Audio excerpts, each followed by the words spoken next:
찬송가 210장 부르겠습니다.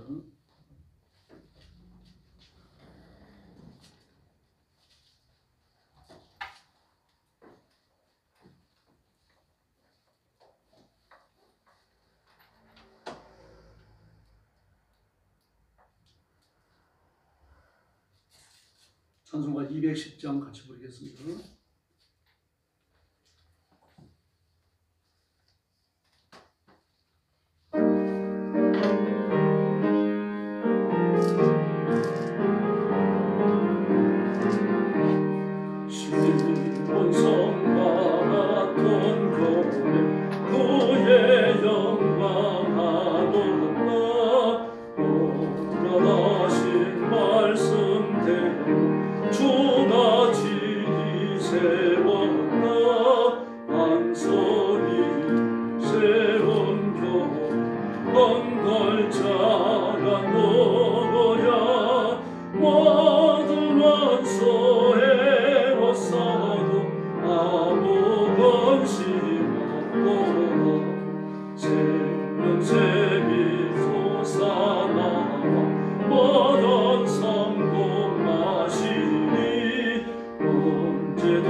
장 부르겠습니다.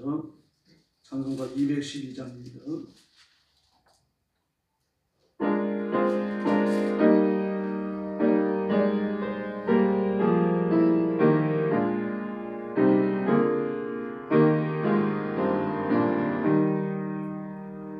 소리 조를 섬길 때 괴로운 일이 많으나 구주여 내게 힘줘서 잘 감당하게 하소서. 빈장한 말을 가지고 사람을 감화시키며 갈 길을 잃은 무리를 자리하게 하소서. 구주의 귀한 인내를 깨달게 하시며 굳건한 믿음 주셔서 늘 성공하게 하소서. 장래의 영광 비추소 되게 하시고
날 위해 돌아가신 주 날 받아주소서. 내 주님 소신만 앞에 나 걸어버렸으니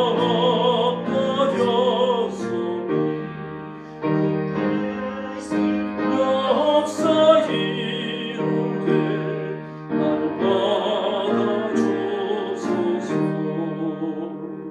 내 모습 이대로 좀 받아주소서. 날 위해 돌아가신 주 날 받아주소서.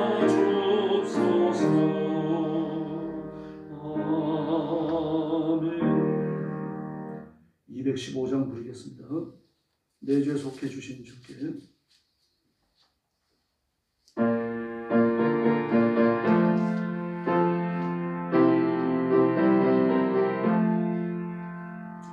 내 죄 속해 주신 주께 힘과 정성 다하니 나의 몸과 은행 심사 주를 위한 것일세.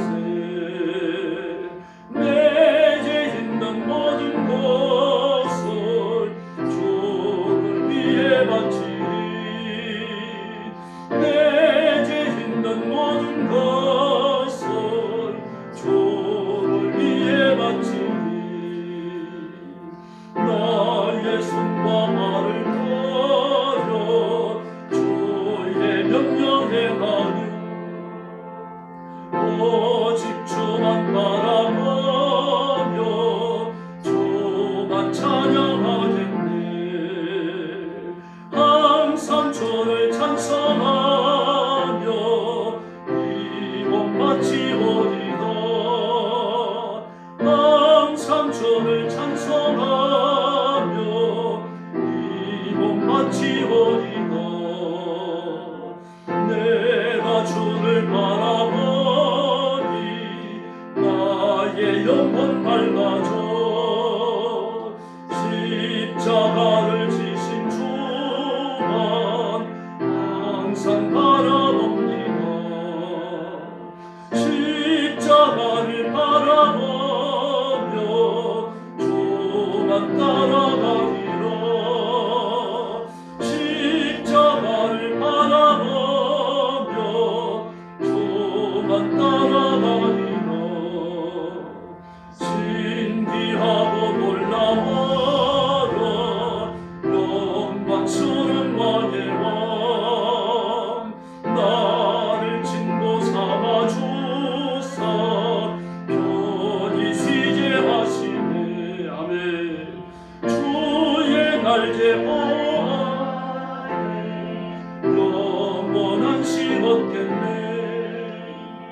주의 날개 보아래 영원한 시 얻겠네. 아멘.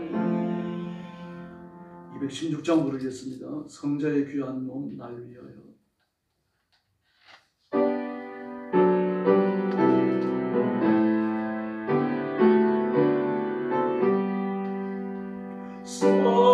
성자의 귀한 몸 날 위하여 버리신 그 사랑 고마워라. 내 머리 서려서 주님께 피는 날 나무어 주님께 바치리까. 지금도 날 위해 간구하시니 이었던 믿음이 없나니. 주님의 참사랑 고맙고 놀라워 찬송과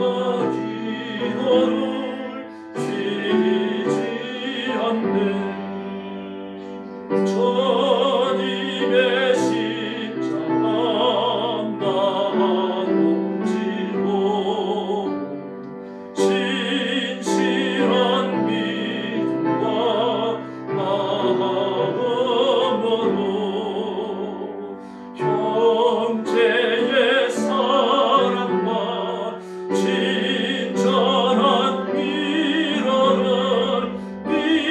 이제나 베풀게 하옵소서. 만 가지 은혜를 받았으니 내 평생 슬프나 절거나 이 몸을 온전히 주님께 바쳐서 주님만 위하여 늘 살겠네.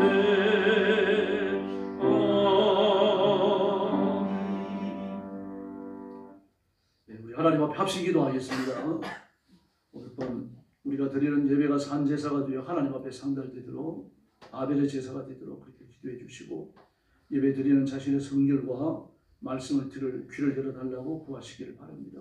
설교하는 저를 위해서 기도해 주시고 교회 성장과 성숙과 구원의 문을 열어달라고 뜨겁게 부르시기 바랍니다. 같이 기도하겠습니다. 자비하신 아버지 은혜를 감사합니다. 수요일 밤을 기억하고 저희들이 주 앞에 나왔습니다. 머리 숙인 사랑하는 성도들, 영상으로 예배에 참여하는 성도들 다 기억해 주시고 그 기도에 응답하시며 예배를 받으시고 두 손 들고 복을 내려주시기를 간곡히 원합니다. 오늘 밤 드리는 이 예배가 산제사가 되어 하나님 앞에 상달되게 하시며 아벨의 제사가 되어 하나님이 응답하시며 기뻐하시는 복된 예배가 되도록 역사하여 주옵시기를 간절히 원합니다. 아무도 허공을 치고 돌아가는 자가 되지 않도록 도와주시고 응답하시는 하나님, 사시는 하나님을 뵙게 하시며 예배를 받으시어 임재하시는 하나님의 권능을 체험하는 귀한 시간이 되게 하여 주옵소서. 우리의 죄성이 무너지게 하시고 정욕과 욕심을 따르지 않도록 능력을 허락하여 주옵시며 하나님 앞에만 목적을 바치는 성결에 헌신하도록 인도하여 주옵시기를 간곡히 원합니다. 저와 성도들을 붙들어 주셔서 믿음에 부여케 하여 주시옵소서. 세상에 헛된 것 쫓지 않게 하여 주옵소서. 하나님께서 받으실 만한 성결한 삶을 살도록 인도하여 주시옵소서. 우리 성도들을 주 앞에 맡깁니다. 말씀을 들을 귀를 열어주시기를 바랍니다. 주시는 말씀, 들은 말씀, 가슴에 있는 말씀으로 세상을 분별하며 판단하며 하나님 아버지 정죄하며 하나님의 말씀을 지켜나가도록 인도하여 주시옵소서. 말씀을 전하는 존재의 은혜를 주시고 말씀을 정직하게 설교하도록 아버지의 마음을 주시옵소서. 자비하신 하나님 아버지, 교회를 주님 앞에 맡깁니다. 깨어있는 교회가 되게 하시고 살아있는 교회가 되게 하시고 예수님 오시는 그날까지 복음 전하는 하나님 앞에 사역을 감당하는 종말의 징조를 성취하는 교회가 되게 하여 주시옵소서. 예수님의 재림을 준비하며 대환란을 준비하게 하시고 온 성도들이 지혜로운 신부가 되도록 역사하여 주옵시기를 원합니다. 자비하신 하나님 아버지, 이 시간 권능으로 임하여 저희들을 사로잡아 주시고 저희들의 마음을 뜨겁게 감동하여 주시옵소서. 자비로우신 아버지 감사합니다. 오늘 밤도 저희들을 붙들어 주시고 만져주시며 하늘의 새 힘을 주시니 감사합니다. 우리가 드리는 예배를 기뻐 받으시고 주시는 말씀을 아멘으로 받으며 믿음으로 받으며 이 말씀의 믿음을 화합하여 승리하도록 역사해 주시옵소서. 온 성도들에게 복을 주시옵소서. 믿음에 부욕케 하셔서 이 시대의 사표가 되게 하시고 하나님이 기억하시는 충성스러운 일꾼이 되게 하여 주옵소서.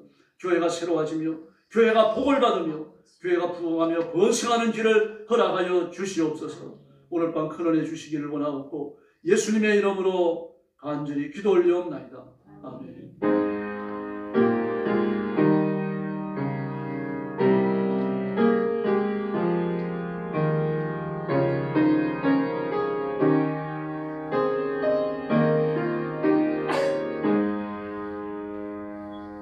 하나님 말씀 공독하겠습니다. 다니엘서 9장 1절부터 19절까지입니다.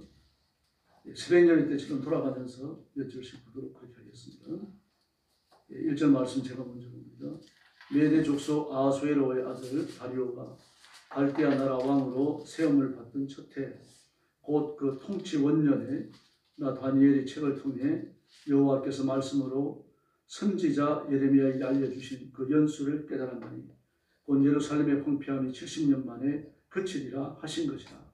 내가 금식하며 베옷을 입고 죄를 덮어쓰고 주 하나님께 기도하며 간구하기를 결심하고 내 하나님 여호와께 기도하며 자복하여 이르기를 크시고 두려워할 주 하나님, 주를 사랑하고 주의 계명을 지키는 자를 위하여 은혜를 베푸시고 그에게 인자를 베푸시는 이시여.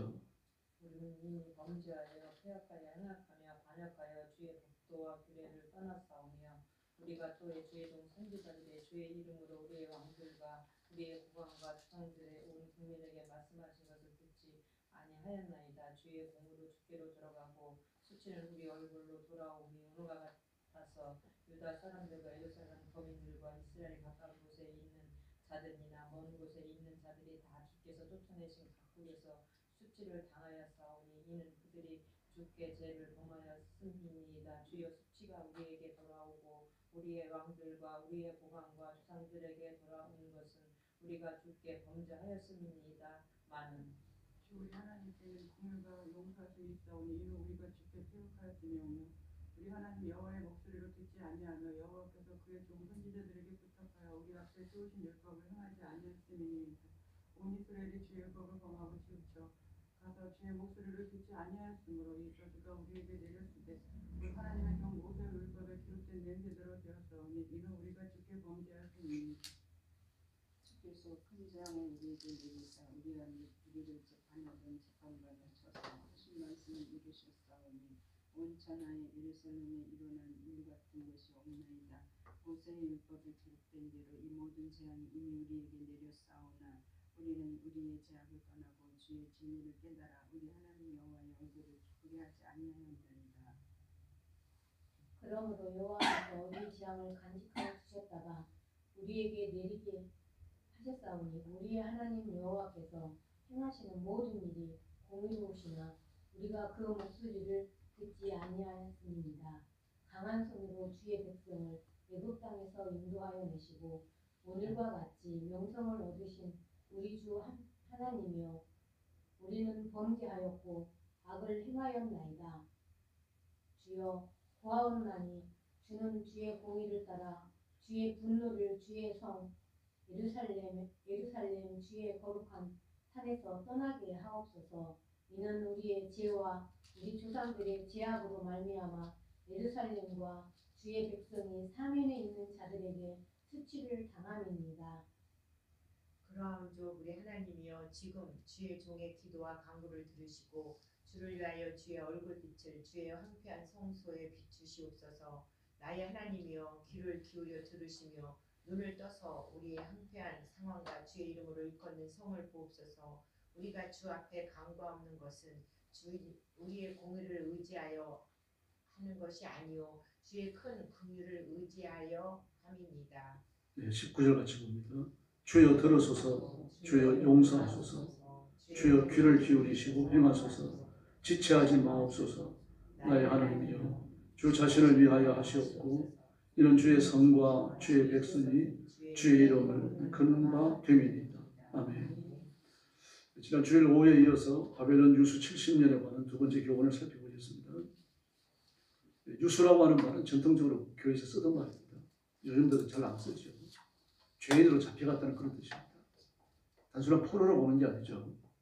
전쟁 포로로 보는 게 아니고 죄인으로 잡혀갔다. 왜냐고 하면 그들이 지은 범죄에 대한 하나님의 심판이기 때문입니다. 그러므로 단순한 포로가 아니죠. 포로라는 형식을 취합니다만 그러니까 그 베일을 벗기고 보면은 죄수로서 잡혀가는 겁니다. 이게 심판의 무서운 점입니다. 이 전쟁이 무서운 점이고요. 그런데 다니엘이 예레미야서를 연구하다가 70년간의 유배 생활과 관련된 교훈을 깨달았다라고 말을 합니다. 그래서 2절에 보면요. 여호와께서 말씀으로 선지자 예레미야에게 알려주신 그 연수를 깨달았나니 그렇게 말합니다. 예루살렘의 황폐함이 70년으로 그치리라. 연수를 깨달았다. 이 교훈은 단순한 게 아닙니다. 지난주에 살펴본 것처럼요. 한 번 더 반복해서 살펴볼 것입니다. 왜냐하면 매우 중요합니다. 기독론과 관련을 가지고 있고 그리고 구원의 구약적 계시라는 점에서 우리는 이 교훈을 깊이 살펴볼 필요가 있습니다. 70년 유배 생활, 죄수로 잡혀가서 유배 생활하는 것이 70년 만에 끝나는데 이 기간 동안 모든 주권을 상실합니다. 그리고 봉신 군주들이 다스리게 되죠. 이스라엘이라고 하는 이름은 가지고 있지만 그러나 국가적 명성은 없어질 겁니다. 성벽만 무너지는 게 아니라 성전이 황폐화되어졌죠. 성전이 황폐가 되어졌으니까 더 이상 제사를 드릴 수 없습니다. 제사의 기능이 사라졌으니까 성전이 폐허되는 겁니다. 성전이 없으니까 하나님도 떠나신 거죠. 하나님이 이스라엘을 버리셨다는 뜻입니다. 아벡 전투에서 엘리 제사장 때 하나님의 법궤를 빼앗기고 나니까 그 며느리가 아기를 낳다가 죽죠. 그러면서 그 아들 이름을 이가봇이라고 짓습니다. 그 이름이 뭐였습니까? 하나님의 영광이 떠났다. 하나님의 영광이 떠났으니까 하나님이 버리셨다는 얘기입니다. 그걸 떠났다라고 하는 소극적 표현을 썼을 뿐입니다. 지금이 마찬가지입니다. 하나님이 그 백성을 버리셨어요. 성전이 무너졌기 때문입니다. 법궤가 없어졌고 그리고 모든 성전 기명들이 사라졌기 때문입니다. 그 당시 애굽의 바로였던 산메티쿠스가요, 애굽의 사륙 획정을 확장을 위해 가지고 동아시아 지역으로 군사를 이끌고 올라갑니다. 그 수리아를 함락시켰습니다. 그리고 계속 가나안 정복 전쟁을 서두르는데 애굽 군대 앞에 유다는 매우 위험한 처지에 놓이게 됩니다. 이 전쟁에서 그 산토메이쿠스 애굽의 바로가 이스라엘을 치는 건 전쟁의 목적이 아닙니다. 북쪽 지역에 아수를 무너뜨리는 것이고, 그리고 그때 메데와 파사가 있었거든요. 메데와 파사를 무너뜨리는 겁니다. 그래서 애굽의 확장력을, 아굽의 확장력을 지금의 터키 지역과 소련 일부 지역까지 넓히는 거예요. 그걸 원했지 조그마한 나라, 유다를 원했던 것은 아니라는 얘기입니다. 그런데 그 당시에 유다의 경건한 왕이었던 요시아는 애굽의 산트메티쿠스와 전쟁을 위해 가지고 군사를 이끌고 무기 들판으로 나갑니다. 그때 산트메티쿠스가 그래요. 나는 북쪽을 섬멸하러 왔지 너희들과 싸우는 게 목적이 아니다. 제발 좀 그냥 돌아가라. 근데 안 돌아갑니다. 요시아가요. 그 경건한 왕이잖아요. 3대 개혁군주입니다. 6월절을 성경대로 철저히 지켰던 처음이야 마지막 왕입니다. 다윗도 그렇게 못했어요. 여호사밧, 히스기야도 그렇게 못했어요. 근데 그가 군사를 이끌고 전투에 나섰어요. 산티메티쿠스와 전쟁을 벌이는데 뭐 열세죠. 말할 것도 없죠. 세계적인 제국이 군사를 이끌고 북쪽 정부를 위해서, 아시아 동북쪽 정부를 위해서 올라왔는데 그 군사를 어떻게 견뎌내겠습니까? 그래서 대피하고 전사하고 말아요. 병사단 상처만 입고 피하랍니다. 이 전투의 영적 성격은 이사야 57장에서 말하는 것처럼 의인을 임박할 환란에서 불러가시는 겁니다. 이 전투를 기점으로 해서 애굽에 한 번 더 쳐들어오죠. 바벨론에 4차례에 걸친 침략이 있죠. 3차례에 걸친 침략은 정확하고 4번째 침략, 그 준대장관 느부르사단의 침략도 그 성경을 보다 보면 나타납니다. 그러므로 적어도 앞으로 4번 내지 5번의 전쟁이 남아있는 겁니다. 그 임박한 전투, 그 심각한 환란에서 하나님은 의로운 왕이었던 요시아를 데려가신 겁니다. 그리고 정부 관료들은요, 뭐 그러고 나서 이제 산티메티쿠스는 북쪽을 정복하기 위해서 떠나고 나니까요. 그리고 정부 관료들은 요시아의 2번째 아들이었던 요아스를 왕으로 세웁니다. 그런데 애굽이 이제 전쟁을 끝내고 돌아가서 보니까 못마땅해요. 그래서 한 번 더 쳐들어옵니다. 요아스를 폐위시키고 포로로 잡아갑니다. 그리고 엘리야김을요, 여호야김이라고 개명을 하고 봉신군주로 세웠습니다.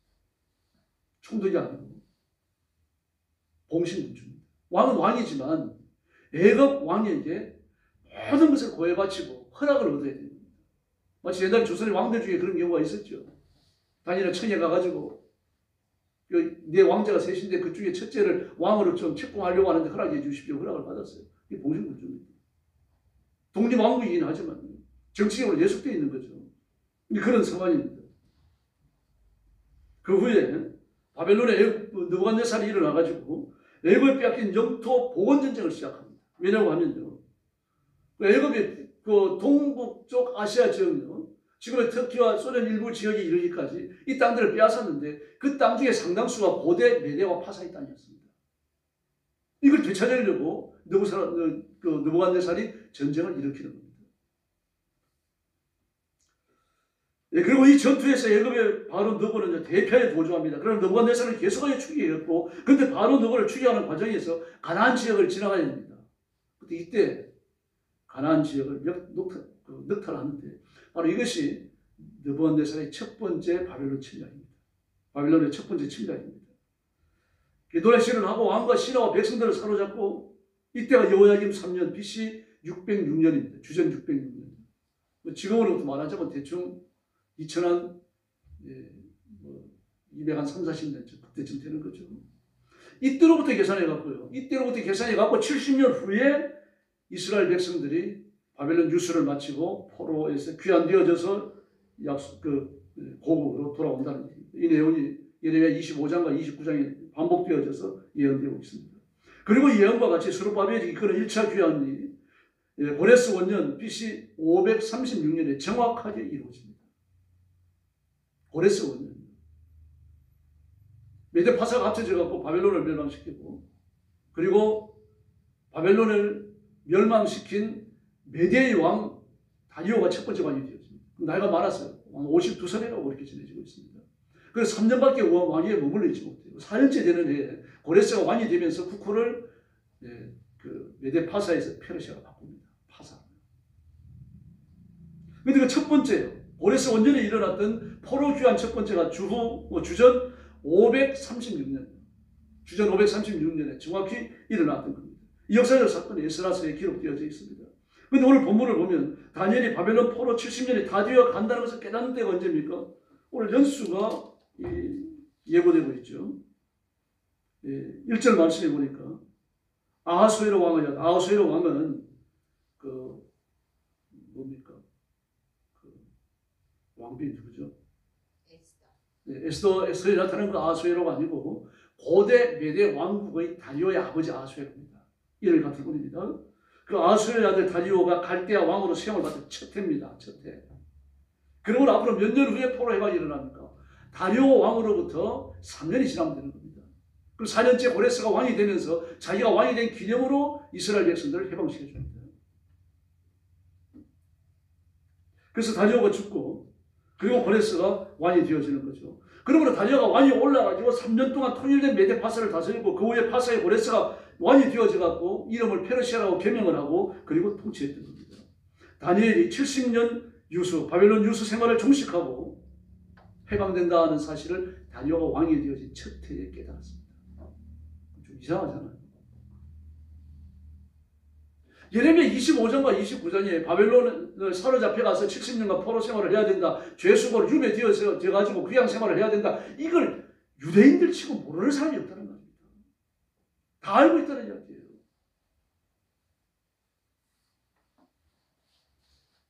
그래서 1차 포로 귀환이 이루어지는 때가 고레스 원년 BC 536년이니까요. 소 계산해 보면 BC 533년이 되어집니다. 포로 귀환을 3년 앞두고 포로 해방을 깨달아 그것을 기도해달라고 이루어달라고 기도하러 올라간 겁니다. 문제가 되는 거죠. 그러므로 요야김 제4년에 첫 번째 느부갓네살의 예루살렘 침략이 있었고 그때로부터 70년이면 고레스 원년이라고 하는 것을 포로로 잡혀간 사람들은 누구나 다 알고 이 고기에 남아있는 사람들은 다 아는 겁니다. 그걸 모르는 사람이 누가 있겠습니까? 막 예레미야가 뭐지 터지도록 외쳤고 그렇게 외친다고 예레미야를 잡아가두니까 막 발역을 시켜가지고 하나님의 말씀을 기록해가지고 읽히게 하고 말입니다. 막 기를 쓰고 외쳤는 말씀이 그건데요. 누구나 다 알고 있습니다. 이스라엘 사람들 치고 나이 든 사람 치고 모르는 사람이 없다는 이야기입니다. 그러면 깊은 성경 연구가 없더라고 하더라도 유대인 남자라면 누구나 다 알고 있는 사실이에요. 누구나 포로를 잡혀가기 전에는요. 깨어있는 선지자가 많았어요. 여러분 적지 않았습니다. 한둘이 아니었어요. 억압과 학대를 당해놓으니까 그 침묵하고 있어서 그렇죠. 그 사람들만 있겠습니까? 제사장들과 또 레위인들 중에서 깨어있는 사람들이 많습니다. 살아있는 예배를 드려야 하니까 하나님이 받으시는 산제사 아벨의 제사를 드려야 되니까 이들이 우상숭배에 타협할 수 없는 거예요. 입을 다물고 있다고 하더라고요. 엘리야 시대 오바댜처럼 말입니다. 자신의 의를 숨기고 있는 거죠. 의로운 사람이 분명히 있었습니다. 그래서 하나님의 제사와 헌물을 바치고 상분제를 드리고 절기를 수칙하고 이 모든 율법적 준수에 힘을 썼던 그러한 무리가 분명히 있었어요. 그런데 다니엘이 비로소 깨달았다. 그렇게 볼 수 없죠. 더구나 바벨론 포로 이후에는 성전 예배에서 회당 예배로 전환되는 시기입니다. 왜냐하면 성전 제사를 드릴 수가 없죠. 예루살렘에서 성전이 획파되어졌고 하나님의 성전이 없어져 버렸습니다. 그러면 피 흘리는 제사를 드릴 수가 없어요. 그러면 이 바벨론에 지어면 안 되겠느냐? 불가능하죠. 하나님이 허락하시면 나가야 합니다. 반드시 예루살렘이어야 합니다. 예루살렘으로 와서 제물의 피를 흘려야 되는 거죠. 예루살렘을 벗어나면 안 됩니다. 만약에 예루살렘을 벗어나도 된다면 이스라엘 경례 예배당 그 제단을 여러 개 만들면 되는 거죠. 절기 때 며칠씩, 일주일씩, 한 달씩 걸어가고 올 이유가 어디 있습니까? 노동력을 손실하면서까지 말이죠. 오직 하나님은 허락지 않으셨어요. 세상 어디에도 성전을 또 지을 수 없는 겁니다. 그러므로 8년 전에 예루살렘 성전에서는 피해 제사가 신앙과 제의의 중심이었습니다. 또 율법 교육은 각 가정마다 이루어졌어요. 남자들이 하나님의 율법을 배우면 그 율법을 집에 가서 가르쳤습니다. 여성들이. 율법 교육이 이루어졌습니다. 이 제도가 좋은 점이 있어요. 그러나 부모의 자질에 따라 가지고 열심과 경건에 따라 가지고 율법이 제대로 가르쳐질 수도 있고 안 가르쳐질 수도 있는 겁니다. 신명기에 보면요. 너는 자녀가 눈에 띄기만 하면 말씀을 가르치라고 말합니다. 말씀을 길어가지고 좌우 설지에 붙이고 문인 많이 붙이고 손모지에 메고 말입니다. 그래서 기호를 삼고 이마에도 써붙이고 옷깃에도 써서 붙이고 지금도 유대인들이 쓰는 모자라고 이렇게 되고 주머니가 만들어져 있어요. 요만한 주머니. 그 안에 보면 성경 구절이 쓰여져 있습니다. 하나님의 말씀을 미간에 써넣으라 그러니까 이제 그런 말씀으로 대체하는 겁니다. 그리고 유대인들의 옷깃을 보면요. 이렇게 하나님의 말씀을 안팎으로 기록하게 되어 있습니다. 지시대에 기록합니다. 그리고 손바닥에 기록해야 되니까 만나면 악수를 하면서 사람을 쳐다보면서 하나님 말씀밖에 안 보이게 하는 겁니다. 그리고 자녀는 말이야 누워서 가르치고 앉아서 가르치고 일어나서 가르치고 길을 행할 때도 가르치고 그렇게 가르치라는 겁니다. 그리고 유대인들은 열심히 있는 사람들은 유대인들 중에 하나님의 말씀에 대한 철저한 교육이 있었어요. 다 그렇다고 볼 수는 없는 거죠. 그러므로 부모의 경건여하에 따라 가지고 율법 교육이 등한히 되어졌을 것이고 이것이 민족의 미래에 영향을 끼쳤던 겁니다. 그러나 포로 이후에는 양상이 달라져요. 제사를 못 드립니다. 하나님의 성전이 봉쇄되어 있어요. 이 습관에 따라 가지고 그 이스라엘 백성들이 살고 있던 얼레강 강변이에요. 수산성이요. 그 수산성 전체가 유대인들이 사는 곳이 아닙니다. 어느 일부분이죠. 일부분이지만 여기저기 흩어져 사는 거죠. 또 모여 살기도 했고요. 그래서 저 유대인들은 어느 정도의 규모로 모이기만 하면 회당을 지었습니다. 회당을 짓고서는요. 거기에 안식일마다 모였어요. 그 하나님의 말씀이 반드시 있었는데 그 말씀을 회당장이 관리를 합니다. 회당장은 주로 율법사였어요. 율법사가 쓰기로 합니다. 회당장이 띄어지고 회당장이 나와 하나님의 말씀을 읽습니다. 그때 하나님의 말씀은 구약의 고대 히브리어입니다. 모음이 없는 자음으로 기록되었어요. 그러므로 율법사나 세교관이 아니면 읽을 수가 없습니다. 이 말씀을 읽고 나면은 이제 그 율법사와 세교관 중에 나이 든 사람이 나와가지고 말씀에 대해 간략하게 해석을 합니다. 물론 읽을 때 그냥 읽는 게 아니라 화답을 해요. 하면 하나님 앞에 영광을 돌립니다. 그리고 간략하게 해석을 하고 그리고 또 회당장이 나와가지고 축복을 하고 헤어졌어요. 그 시간에 약 한 30분에서 1시간 정도 걸렸다고 이렇게 전해지고 있습니다. 그래서 이때부터 회당 예배를 드리면서부터 이스라엘 백성들이 남자아이가 5살만 되면 무조건 진직을 합니다. 그리고 하나님의 회당에 데려다가 반드시 말씀을 가르쳤어요. 히브리어로 되어진 성경을 가르치고 히브리어로 되어진 성경을 해석한 주석서를 가르쳤습니다. 이 미시나입니다.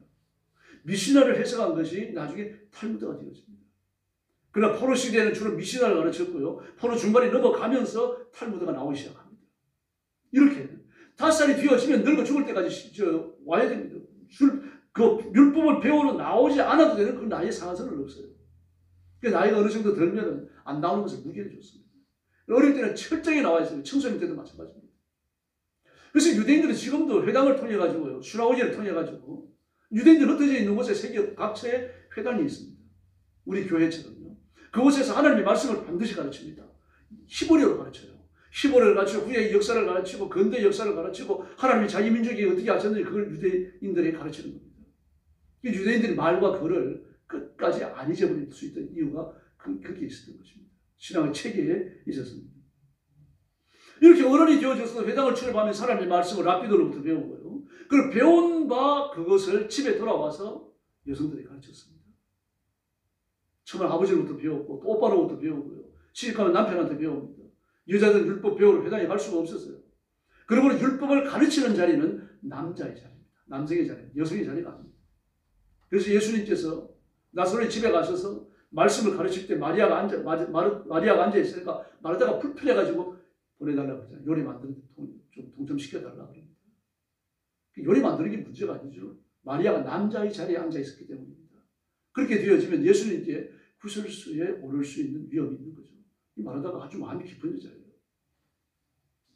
그리고 율법을 가르치고 배우는 자리는 남자의 자리였고 여자는 반드시 아버지나 오빠로부터 배워야 했습니다. 이게 회당 시대 예루살렘의 율법을 배우고 가르치던 포로 시대부터요. 바벨론 유수 시대부터 이게 시작되어져 왔던 겁니다. 이 바벨론에서요. 을레강변 수산성 그게로부터 이 예루살렘까지는 약 560km 내지 600km 정도 되어집니다. 엄청난 거리입니다. 1400리예요. 이 거리를 걸어가지고 예배를 드리러 간다고 불가능한 거죠. 바벨론에 하나님의 성전을 지을 수가 없고요. 또 자녀들에 대한 신앙 문제도 보통이 아니죠. 이 자녀들이 불신자들 속에 섞여가지고 불신자들이 가르치는 걸 배워서는 안 된단 말입니다. 그러므로 포로 1세대의 교육 문제는 대단히 중요한 거예요. 이걸 해결한 것이 회당입니다. 그렇게 이상하지 않습니까? 회당 교육을 받고 하나님의 말씀을 배우는 사람들이 철저하게 자신의 삶을 통제하며 살아가는 사람들이 꽉 찼는데 이 다니엘이 비로소 70년 유수, 바벨론 유수를 마치는 3년 전에 그걸 알았다. 깨달았다. 그래서 하나님 앞에 이걸 이루어 주십시오 하고 올라가서 기도했다. 그 문제가 되는 거죠. 다니엘이 율법을 무식했든지 뭐 그것밖에 더 있겠습니까? 그러나 바벨론은 결코 그런 사람이 아닙니다. 진리에 대한 통찰이 깊은 사람이에요. 다시 말해서 이 70년간의 바벨론 유수를 마치고 예루살렘으로 돌아온다라고 하는 이 말씀은 단순히 70년의 기한이 찼기 때문에 돌아온다 이런 뜻이 아닙니다. 더 깊은 의미가 있다는 얘기입니다. 이 다니엘이 그걸 발견한 거예요. 그걸 발견하고 깨닫기 위해서 하나님 앞에 엎드렸던 겁니다. 이 진리가 다니엘을 고무시켰고 다니엘을 감격스럽도록 만들었던 겁니다. 그럼 다니엘이 발견한 것이 뭘까요? 바로 70년 유수가 가르치고 있는 7의 숫자적 의미입니다. 지난주에도 말씀드렸죠. 포로 기간이 왜 하필이면 70년입니까? 60년이면 또 모르겠습니다. 마귀의 숫자가 666이잖아요. 60 마귀의 숫자예요. 6은 하나님의 숫자가 아닙니다. 마귀의 숫자입니다. 6은 아무리 노력해도 7에 이르지 못해요. 6은 7을 만나면 하나를 빼서 6을 만들려고 합니다. 이 마귀가 하는 짓입니다. 마귀는 아무리 노력해도 하나님의 구원에 도달하지 못해요. 마귀는 그리스도인들을 만나고 타락시켜서 하나님의 복과 분리시키려 합니다. 그러나 7은 하나를 잃어서 6이 되지 못해요. 본성이 7이기 때문입니다. 하나님은 자기 백성을 끝까지 책임지시는 줄로 믿습니다. 이게 대제사장의 기도 요한복음 17장에 나타나 있습니다. 이게 더 좋잖아요. 뭘 받는 기간이니까요. 포로로 잡혀간 기간이니까 60년이 더 좋잖아요. 아니면 40년이 되죠. 사람 고난의 숫자죠. 유대인들은 아무리 죄가 많아도 40에 하나가 완멸을 맞았습니다. 40을 때리는 것은 지구의 형벌을 선고하는 것 같다고 생각했기 때문입니다. 40일 금식을 했죠. 엘리야도 40일 금식하면서 호렙산에 이르죠. 예수님도 40일을 광야에서 금식하며 말기에 시험 받으시죠. 40은 고난의 숫자예요. 그러므로 40년 포로 생활이 더 어울리는 거 아니에요? 근데 70입니다. 하나님이 그냥 보기 좋으라고 70을 정하신 게 아닙니다. 지난주 저녁에 배운 걸 잠시 생각해 보시기 바랍니다. 7은 안식입니다. 하나님이 안식에서 출발하는 안식을 보여주는 겁니다. 하나님이 제7일째 되는 날 쉬셨다라고 말합니다. 창세기에서 쉬셨다. 일이 힘들어서 쉬신 게 아니라 일을 마쳤다 그런 뜻입니다. 우리 언어에도 그런 말이 있다는 걸 말씀드렸죠. 자 이제 쉬세요. 이제 오늘 그만하세요. 집에 가세요. 이런 말입니다. 오늘 이제 그만하고 쉬자는 말이에요. 오늘 일이 끝났다는 얘기죠. 하나님께서 창조를 끝내셔서 이제 그만하신다는 얘기입니다. 창조할 게 없어요. 다 하죠.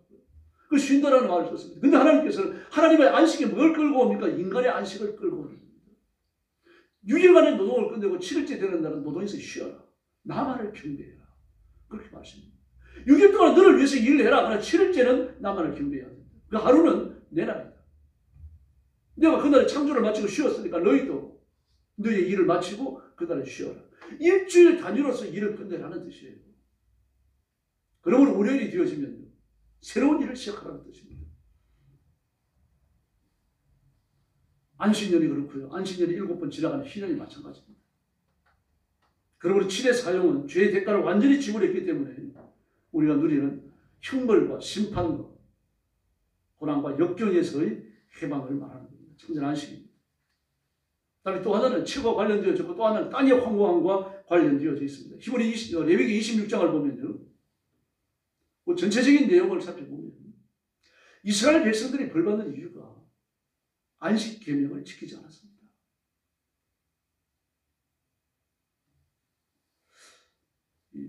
레위기 26장 41절부터 43절까지 그 내용을 보면요. 너희가 대적의 땅에 거할 동안에 너희 본토가 황무할 것이므로 땅이 안식을 누릴 것이라. 그때 땅이 쉬어 안식을 누리리니. 잡혀간 유대인들이 이방 땅에서 벌을 순히 잘 받으면 그동안 안식을 얻지 못했던 땅이 안식의 분량을 채워진다고 합니다. 그 다음에 해방된다. 여러분이 주의해야 됩니다. 다시 말해서 유다는 70년간 순수히 벌을 받고 예루살렘에 바벨론에 살아야 됩니다. 만약에 그 저항하는 전쟁을 일으키고 말입니다. 막 그 테러를 일으키고 막 그 게릴라 전들을 펼쳐가지고 백성들을 이끌고 예루살렘으로 돌아오면 안 돼요. 돌아오면 다 죽습니다. 그 땅을 안식하게 하는 것이 하나님의 뜻이에요. 땅을 황폐하지 않는다, 황무하지 않는다. 땅으로 하여금 안식하게 한다. 안식이라는 말을 썼어요. 그동안 안식하지 못했던 땅이 안식을 누린다라고 말합니다. 그때 땅이 쉬어 안식을 누리리니. 네, 26장 34절이에요. 즉 이스라엘 백성들은 안식 계명을 안 지켰어요. 안식일은 그나마도 주인들이 지켰습니다. 그래서 추수철이 되어지면 일용직 근로자들 전부 다 내몰아가지고 일 다 시켰어요. 그래서 제사장들, 선지자들 다 침묵했습니다. 그게 돈이니까요. 근데 안식일을 지키겠습니까? 안식일이 되어지면 종을 1년간 놀려야 되고 그리고 농토를 1년간 놀려야 돼요. 나는 뭐라 그랬습니까? 제 6년째 되는 애 2해 동안 먹을 걸 주겠다고 그러셨잖아요. 안 지킵니다. 1년 동안 노동력을 놀린다, 땅을 놀린다. 이게 얼마나 손해가 되는지 돈을 계산해요. 그리고 안식년은 이러면요. 신년은 말할 것도 없죠. 신년은 종을 2해 놀려야 돼요. 2해. 땅을 2해 동안 놀려야 됩니다. 안식년 49년째 하고 신년 50년째 하고요. 또 종들은 원래 자기 집으로 돌려보내야 되고 그동안 매매했던 땅들도 원주인에게 대가 없이 되돌려보내야 됩니다. 그들이 안 지켰습니다. 안식년을 안 지키는 사람이 신년을 지켜야 했습니다. 그래서 하나님께서 그 땅을 안식하지 않는다. 땅을 거룩하지 않는다.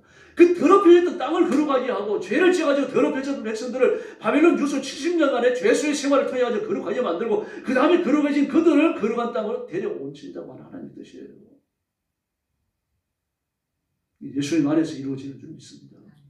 이 역사는 유대 역사에서 이루어진 적이 없어요. 바벨론에 돌아왔지만 여전히 그 땅은 더럽습니다. 그래서 느헤미야서와 에스라서를 읽어보면 어떻습니까? 통곡을 하며 가슴을 치밀어 울잖아요. 그 백성들이 조상들이 저질러가지고 바벨론 포로로 잡혀가지고 만들었던 그 죄를 70년간 포로 생활 답습하다가 돌아와서 또 짓고 있거든요. 느헤미야도 기가 막혔습니다.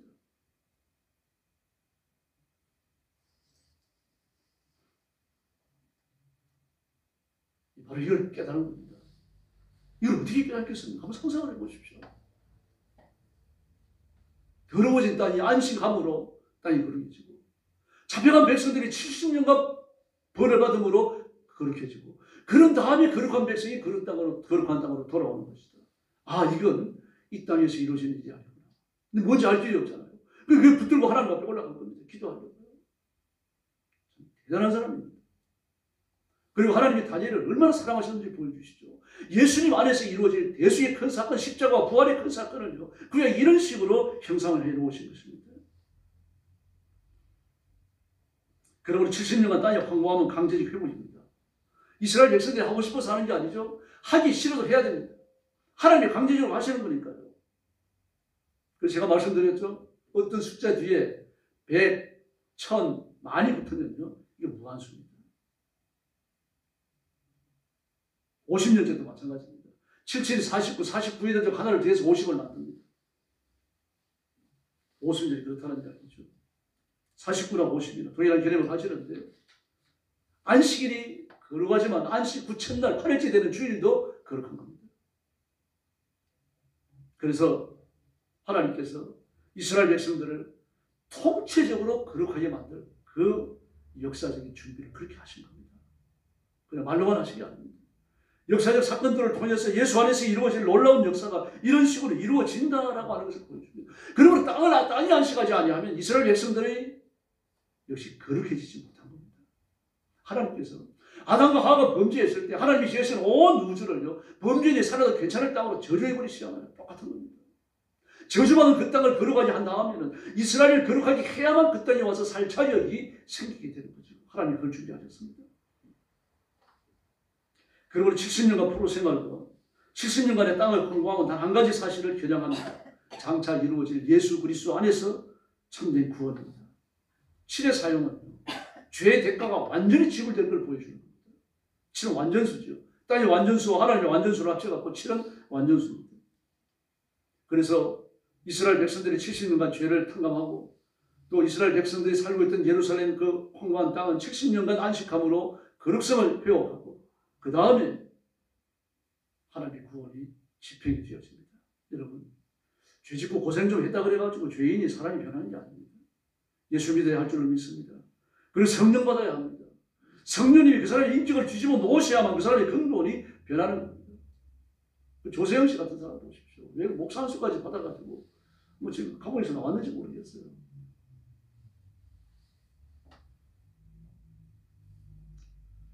이 그리스도를 만나지 못하면요, 뭐 신학교를 5개를 졸업하더라도 소용없습니다. 목사 안수를 따블로 받더라도 아무 소용없어요. 예수님을 만나서 우리 죄가 도말되어져야 비로소 영생의 길이 열리고 변화의 새 인격을 받게 될 줄로 믿습니다. 그러므로 70이 갖는 교훈은요, 그리스도의 고난, 십자가의 고난이 아니면 죄사함을 받을 수 있는 길이 없다고 하는 것을 보여주는 구약적인 사건입니다. 70년간 이방인에게 팔림으로 레위기 26장 33절이 말하는 것처럼 구원받아야 하는 유다의 징계의 분량을 다 채우는 겁니다. 그리고 70년간 안식함으로 땅의 거룩성을 회복하는 겁니다. 그리고 하나님의 구원이 완성되는 줄로 믿습니다. 이 죄의 처리는 오직 예수 그리스도 안에서만 가능한 일입니다. 다니엘은 이 놀라운 사실을 바라본 거예요. 예수님이 오셔서 내 죄를 사해 주시는구나. 예수님이 오셔서 이 백성들의 죄를 다 사하시는구나. 예수님이라는 사실을 몰랐지만 하나님이 선택하신 첫 번째 메시아 구원자 그가 오시는구나. 이걸 알고 있었다는 사실입니다. 놀라운 거죠. 조류 독감이나 코로나19, 겨울철 독감, 인플루엔자 같은 건요, 무서워요. 이런 바이러스에 감염되면 많은 사람이 죽습니다. 우리가 코로나를 무서워합니다만 독감으로 죽는 사람이 코로나로 죽는 사람보다 배가 더 많죠. 배도 더 많았을 겁니다. 그렇게 많아요. 근데 앞으로 이제 이 코로나 바이러스에 대해서 크게 관심을 안 둘 겁니다. 왜냐하고 하면 독감처럼 그렇게 약해져 버렸어요. 아주 강한 병들이 약해져 버립니다. 그래도 신종플루도 지금 남아있어요, 여러분. 신종플루도 독감이 돼갖고 돌아다니고 있고, 독감도 A, B, C형 3가지죠. 그 돌아다니고 있고요. 그 독감 걸리면은 나이 든 사람들 죽기 쉬워요. 또 코로나19 하나 더 합세를 했습니다. 앞으로 무서운 이 바이러스가 얼마나 더 합세할지 모릅니다. 이렇게 죽음의 바이러스가 지금 돌아다니고 있다는 얘기입니다. 이런 데서 우리가 살고 있어요. 그러나 이런 바이러스보다 더 치명적인 것은 영혼을 죽이는 바이러스, 악한 바이러스 죄입니다. 마귀예요.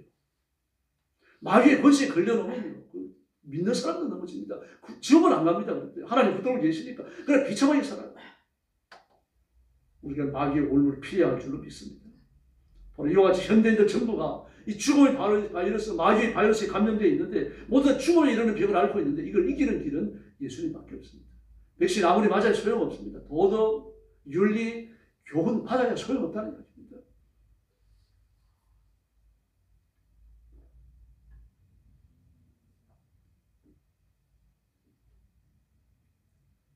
교도소에 가면요, 많이 배운 사람들은 아주 큰 범죄를 저지르고 들어와 있습니다. 많이 못 배운 사람들은 단순한 죄를 저지르고 들어와 있습니다. 다시 말해서 정말 큰 범죄자는 많이 배운 사람들이에요. 작은 범죄자는 적게 배운 사람들이에요. 그 많이 배울수록 사람이 죄성이 강해지는 거죠. 왜 그렇습니까? 많이 아는 지식을 악하게 사용하기 때문입니다. 그리고 과학이나 물리학을 하는 사람들, 생명과학을 하는 사람들이요, 정말 그 자신의 정체성을 감추고 자기의 기술을 이용해야 죄를 지으면요, 못 밝혀냅니다. 그걸 밝혀내려고 하면 그 사람보다 더 큰 지식을 가지고 있어야 되는 거죠. 그래서 약사나 의사가 마음먹고 죄를 지으면 그 밝혀내기 어렵잖아요. 그 죄를 엄청나게 크게 지어버리니까 밝혀지죠. 적게 짓는 죄들은 밝혀지질 않습니다. 지금 보험료 충전을 의사가 한둘인 줄 압니까? 조금씩 축행이 나가니 그걸 모르는 겁니다. 드러나지 않고 있습니다. 그런 사람들 예수 믿으면 새 사람이 될 줄로 믿습니다. 그리고 죄의 바이러스를 해결하는 것은 세상에 존재하지 않습니다. 진수하게 불로초 속에도 없고 한무지의 새벽이슬 속에도 없습니다. 어떤 사람이 유학자가 그랬거든요. 한무지한테 영생을 하려고 하면 새벽이슬을 받아 마셔야 됩니다. 그 진짜 받아 마셨어요. 새벽이슬. 딴물 안 마셨습니다. 그는 이슬을 받아 마친다고 얼마나 많은 사람이 고생했겠어요. 또 머리 좋은 사람들은 그 이슬에 대해서 뭘 섞었겠습니까? 생수 안 섞었겠습니까? 양을 늘리기 위해. 사람이 욕심일 뿐입니다. 우리 영생하시는 예수를 만날 때 예수의 보배로운 보혈만이 우리 죽음의 저주에서 건지실 줄로 믿습니다. 브라질 산호세의 캄프라시스라 시에 가면요 특이한 교도소가 있습니다. 이 브라질은 천주교가 중요한 종교로 되어져 있습니다. 천주교인들 중에서 복음에 헌신하는 사람들이 많아요. 적지 않습니다. 엎드려 기도하고 성경 공부하고 성경 공부하고 기도하다가 성령 체험하는 이 천주교인들도 꽤 됩니다. 적지 않습니다. 이런 사람들이 주축이 되어져서 만든 회가 주이스트입니다. 예수회, 주이스트회, 예수회입니다. 이 사람들은 성령의 능력을 믿고 성령의 연사를 강조하고 성령 체험을 강조해요. 이 브라질에 이제 이런 신부들이 꽤 들어가 있습니다. 이제 이 신부들에게 하나님의 말씀을 배우고 신앙을 공부한 사람들 중에 고급 공무원이 되어졌고 교정 행정에 참여하게 되었습니다. 그런데 그들 중에 두 사람이 우리가 성경적 이념으로 하나님의 말씀에 가르치는 대로 교도소를 운영하겠다. 교도소 하나를 맡겨달라. 간청을 합니다. 정부시를 허락해요. 바로 그 교도소에 단 2명의 교도관만을 임명을 합니다. 브라질 정부도 대단하죠. 죄수가 많지는 않았으면 몇 명인지 모르겠습니다. 그래서 이제 그 교도소 이름을 휴마이타이라고 바꿨습니다. 휴마이라고 하는 말은 하나님이 복 주셔서 인간다운 인간이 된다고 하는 그런 뜻입니다. 타라고 하는 말이 교도소라고 하는 뜻이거든요. 그 기독교 정신의 바탕을 두고 운영을 했습니다. 오직 2명의 전임 직원을 제외하고 나면요. 전부 다 이 2명에 의해서 감화된 죄수들이 나머지 행정을 감당하고 있었어요. 그러니까 죄수가 감옥을 운영합니다. 희한하죠. 척 콜슨이라고 하는 그 미국의 교도소 선교회를 만든 사람입니다. 이 척 콜슨이 슈마이타를 방문했어요. 그 다음과 같은 보고서를 제출했습니다. 나는 슈마이타를 방문했을 때 모든 수감자들이 웃고 있는 걸 보았다. 처음에 나는 미친 줄 알았다. 왜냐하면 계속 웃으니까. 보는 사람마다 웃고 있고 웃음을 감추질 않으니까. 나를 안으로 들여보낸 사람은 살인을 저지르고 잡혀온 사람이었다. 내가 어느 곳으로 가든지 사람들은 피곤해 보였고 안내자는 나를 예전에 죄수들을 고문하는 작은 뚝방으로 인도했다. 그곳으로 가는 동안 나는 사람들의 환영을 받았다. 그런데 그 죄수를 인도하던 이 간수가 이야기하는 겁니다. 간수도 죄수입니다. 지금은 단지 한 사람만이 갇혀 있습니다. 그래도 보고 싶습니까? 죄수를 고문하던 방에 한 사람의 죄인만이 갇혀 있다는 겁니다. 그래서 누군지 보고 싶다. 정말 가고 싶으세요? 가고 싶다.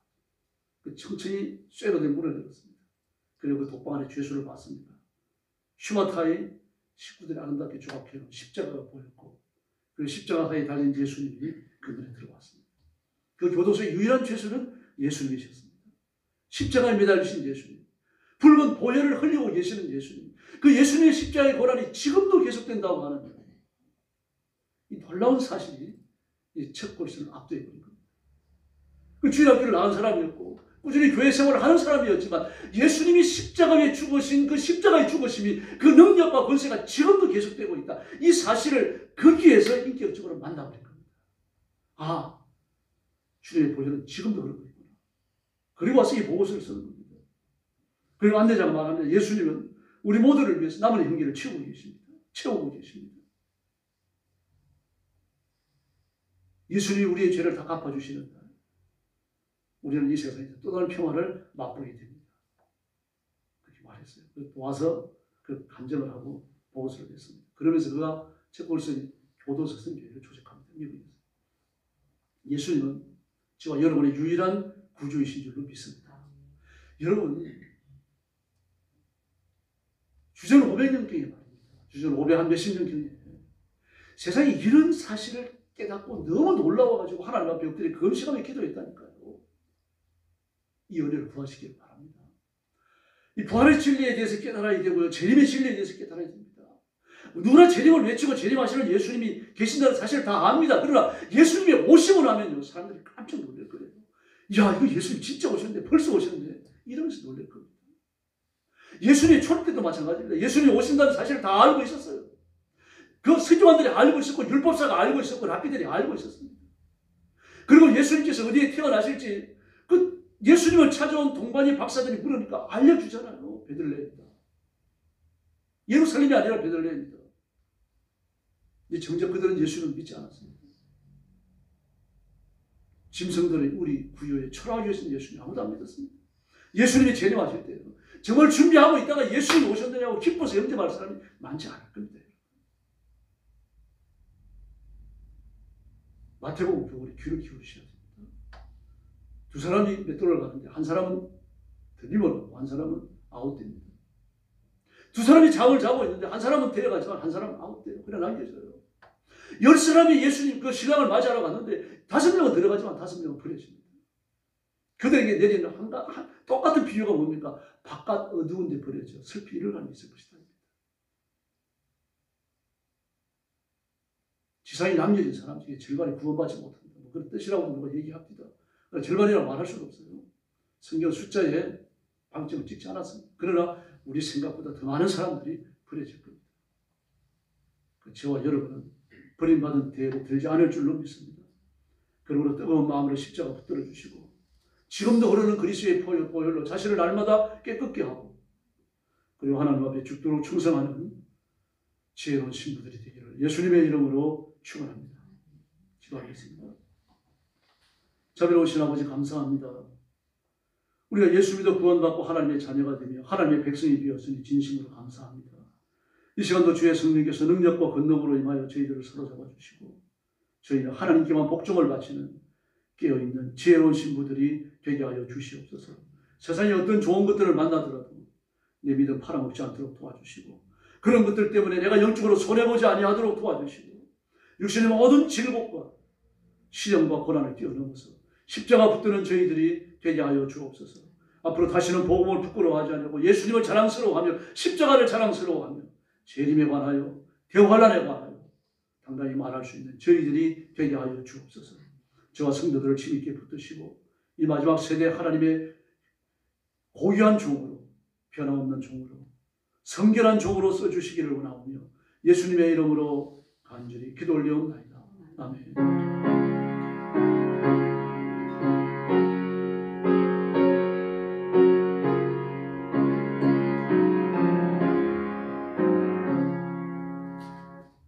찬송가 358장 부르겠습니다.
날이 많이 추워졌고 계속 추워진다고 합니다.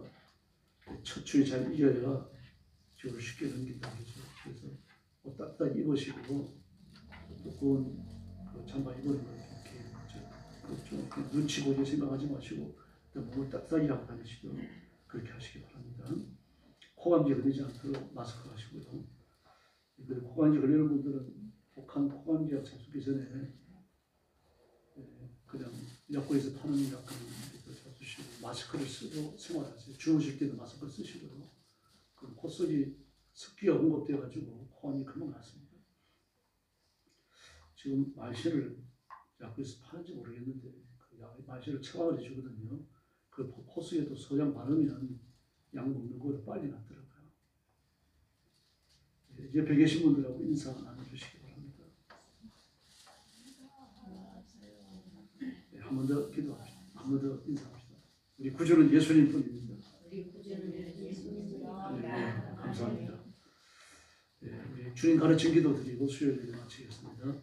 하늘에 계신 우리 아버지의 이름을 거룩하게 하시며 아버지의 나라가 오게 하시며 아버지의 뜻이 하늘에서와 같이 땅에서도 이루어지게 하소서. 오늘 우리에게 일용할 양식을 주시고 우리가 우리에게 잘못한 사람을 용서하여 준 것 같이 우리 죄를 용서하여 주시고 우리를 시험에 빠지지 않게 하시고 악에서 구하소서. 나라와 권능과 영광이 영원히 아버지의 것입니다. 아멘.